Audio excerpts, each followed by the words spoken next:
Rome Rome भाइयों. कसं आहे किनवटकर, आज जायचं होतं आपल्याला नांदेडला. गाडी चालू करून साफसफाई करून घेतली, लगेच आलो किनवटला. किनवटला आपल्याला दानेश भाऊला घ्यायचं होतं. दानेश भाऊ लगेच बसला गाडीमध्ये. निघालो आपण पुढे. बोदडीच्या पेट्रोल पंपवर गाडीमध्ये डिझेल टाकून घेतलं.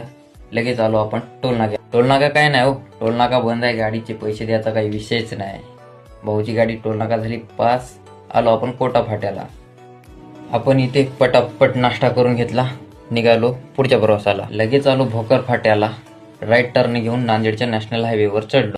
या सीएनजी पंपवर हर बारीला रांगेतच गाड्या. कुठल्या देवाला नवस केला काय माहिती, भाऊची गर्दी काय कमीच होईना.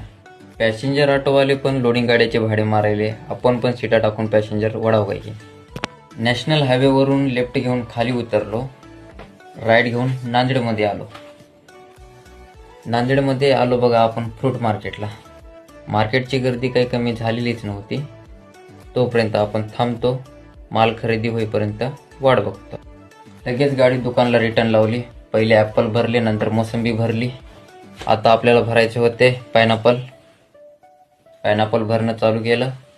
एकावर एक रचून ठेवले. लगेच आलो आपण दुसऱ्या दुकानला. दुसऱ्या दुकानला पण थोडासा माल होता.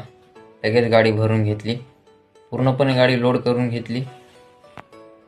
पूर्ण गाडी लोड करून आपण गाडीला जाळी मारली. जाळी मारून लगेच बसलो आपण जेवायला. जेवण तर काय नाव, एक नंबर होता. घरच्या वाणी डाळ भात, रपारप. लगेच निघलो आपण वापस किनवटला. व्ह्यू तर एकच नंबर होता नांदेड रोड. किनवटमध्ये पोहोचायला आपल्याला अंधारच पडला. दुसऱ्या साईडवर पण लावून घेतली गाडी. लगेच चालू केली खाली करायला. कसा वाटला मित्रांनो आपला मिनी ब्लॉग आजचा. भेटूया आपण नेक्स्ट ब्लॉगमध्ये. Bye bye.